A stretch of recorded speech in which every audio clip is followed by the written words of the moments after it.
the people? How you doing? And oh boy, we made it! 1000 subscribers on the channel, and well, I just want to thank each and every one of you for subscribing. It means a whole lot to me. And you know, technically, we actually hit 1000 subs about sometime last week, and I just wanted to keep it for this video in particular because I wanted to include it in the intro. Thought it'd be kinda cohesive. And well, speaking of which, today we have the OnePlus 9 Pro review, and well, you know, if I were to put it in a nutshell, just everything all put together, it is a very good and very interesting flagship, but it does have its own set of nuanced quirks, in a manner of speaking, of course. Now, before we get knee deep in the review, well, I just want to put it out there. There are gonna be instances where it'll appear that I'm really nitpicking, especially when it comes to certain features that some people might find to be not all that important.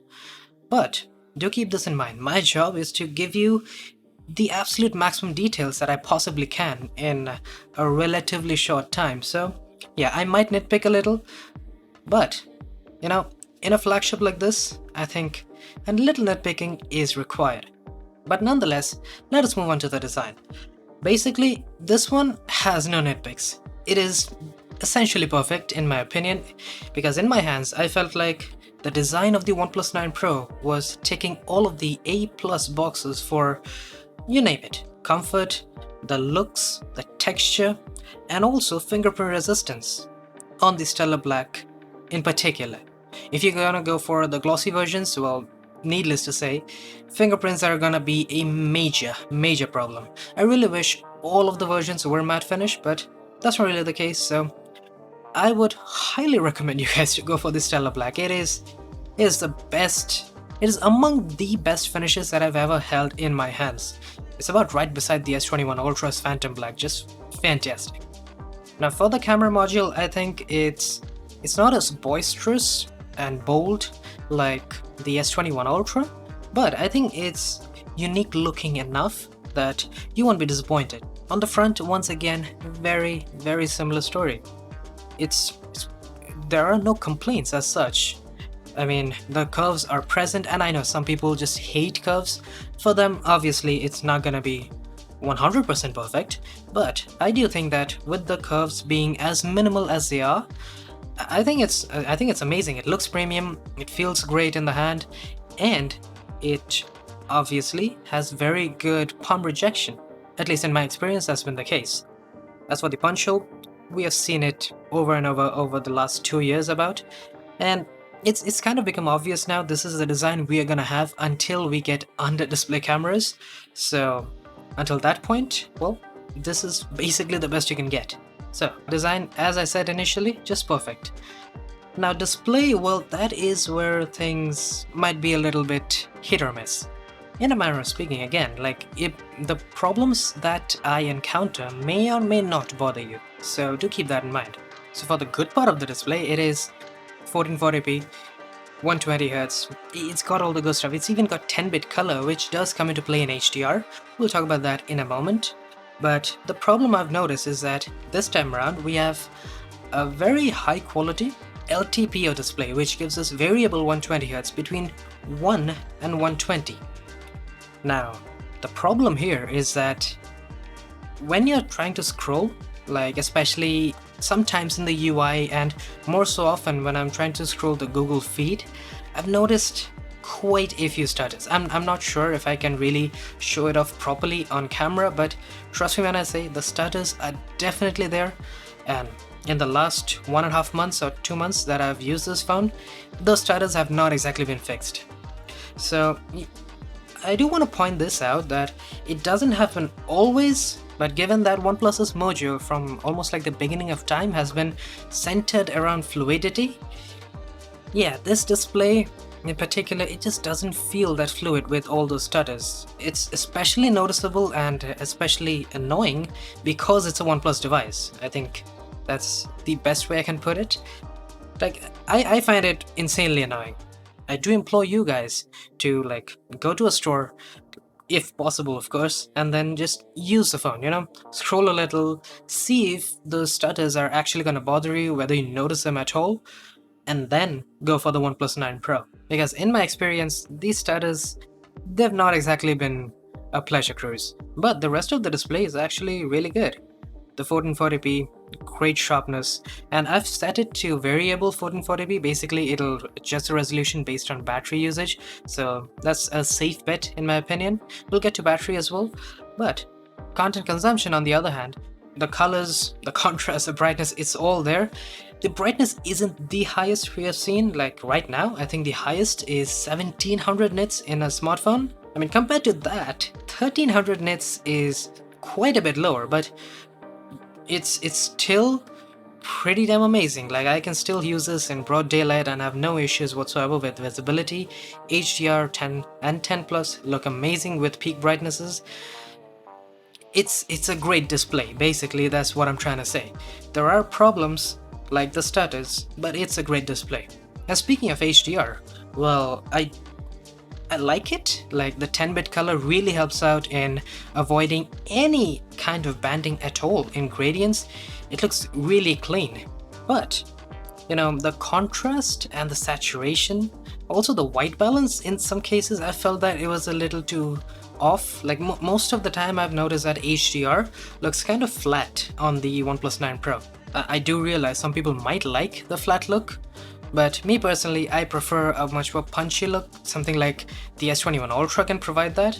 You know, overall, I think the display is... well, I don't want to grade it, I'll sound like a goddamn school teacher, but I think we're gonna give it an A. Not an A+, like the design. Let's give it an A.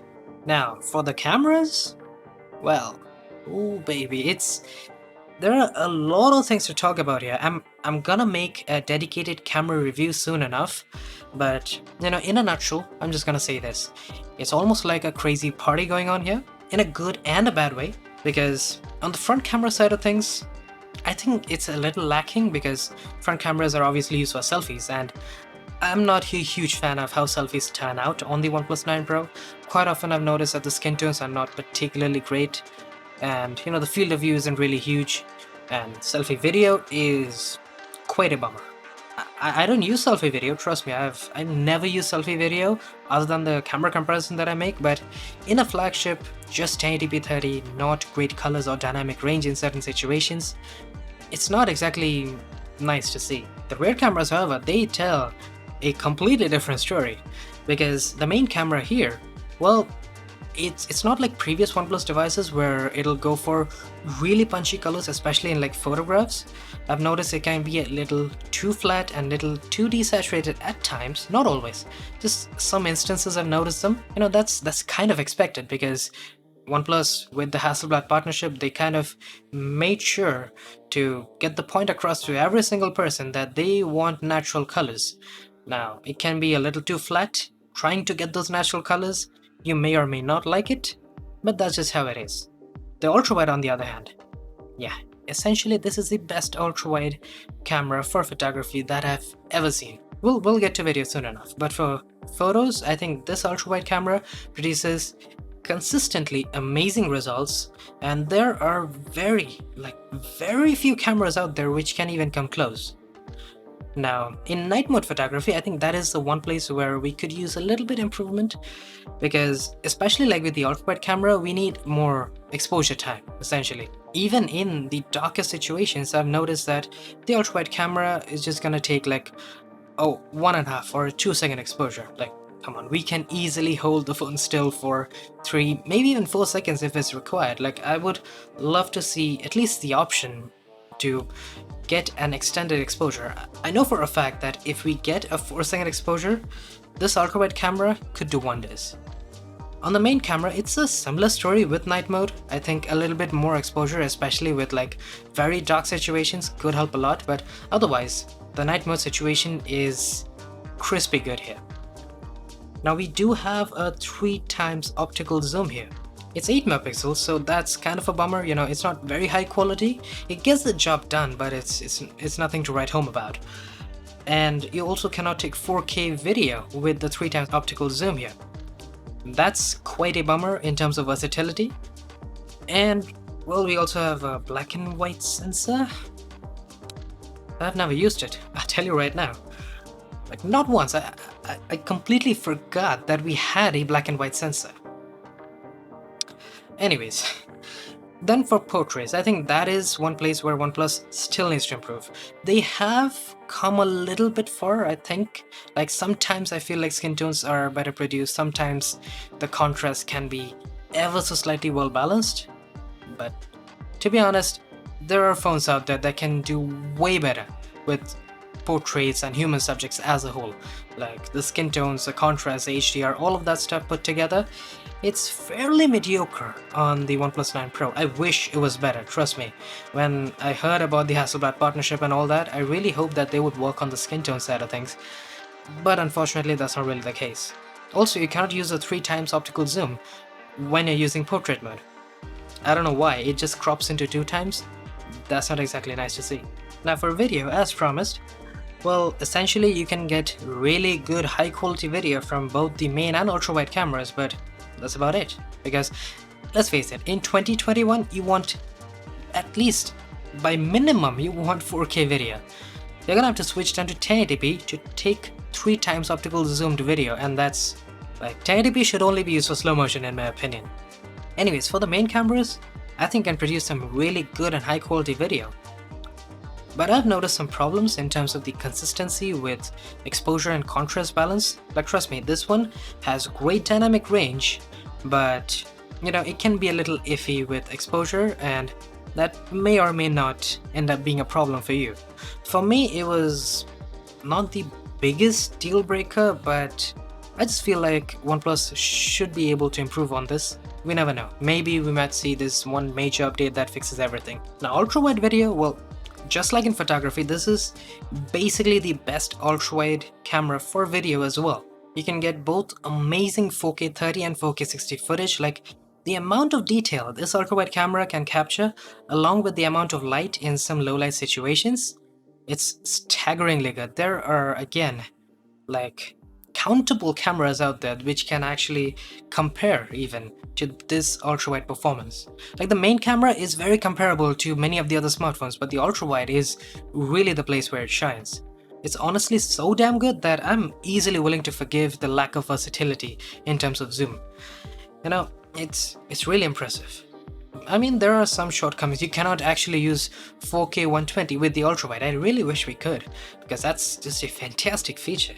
But you can use 8K on the ultra-wide, and it is, man, I am such a massive fan of 8K 30 on the ultra-wide cameras. Like, the main cameras can give some insanely detailed and really good 8K video, but on the ultra-wide it's just extra nice in a manner of speaking. It's honestly really impressive on the OnePlus 9 Pro. I think the best way that I can summarize it is that although the OnePlus 9 Pro doesn't give you the most consistent video across the board, like I'm talking about exposure, contrast, all that good stuff, but it does give you some of the most exotic features like 8K 30 on the ultra-wide, and even amazing 8K 30 on the main cameras as well. Then we have 4K 120 slow motion. Like, that is, man, that is basically my second favorite feature after 8K 30 on the ultra-wide. So overall, if you think about it, all of those features put together, they make a solid package for someone who is willing to use them. I think that's a very important part of considering these cameras as a whole.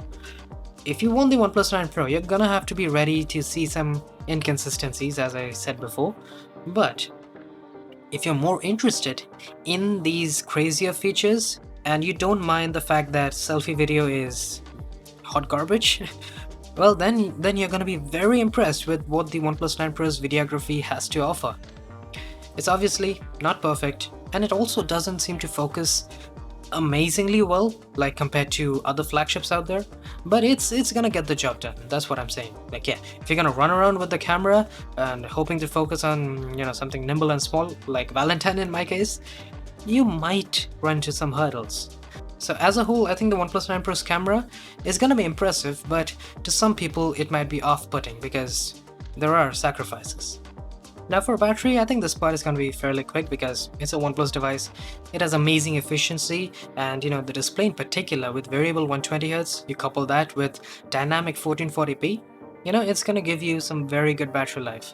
And overall, I found I've gotten about 6 hours and a little bit more, like 6 hours 10, 6 hours 15 minutes.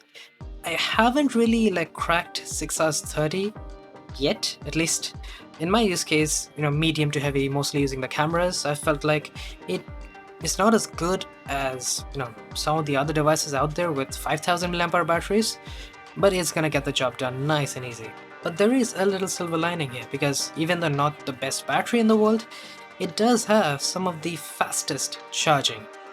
Like I always use wireless charging, and mine is, I believe it's a 10-watt wireless charger, so nothing special. I mostly just charge during the night, so it doesn't really matter to me.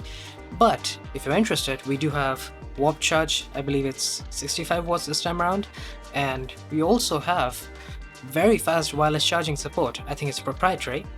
So yeah, you're gonna have to shell out some bucks for the wireless charging, but well, we do get a charging brick in the box, so that's a win right there.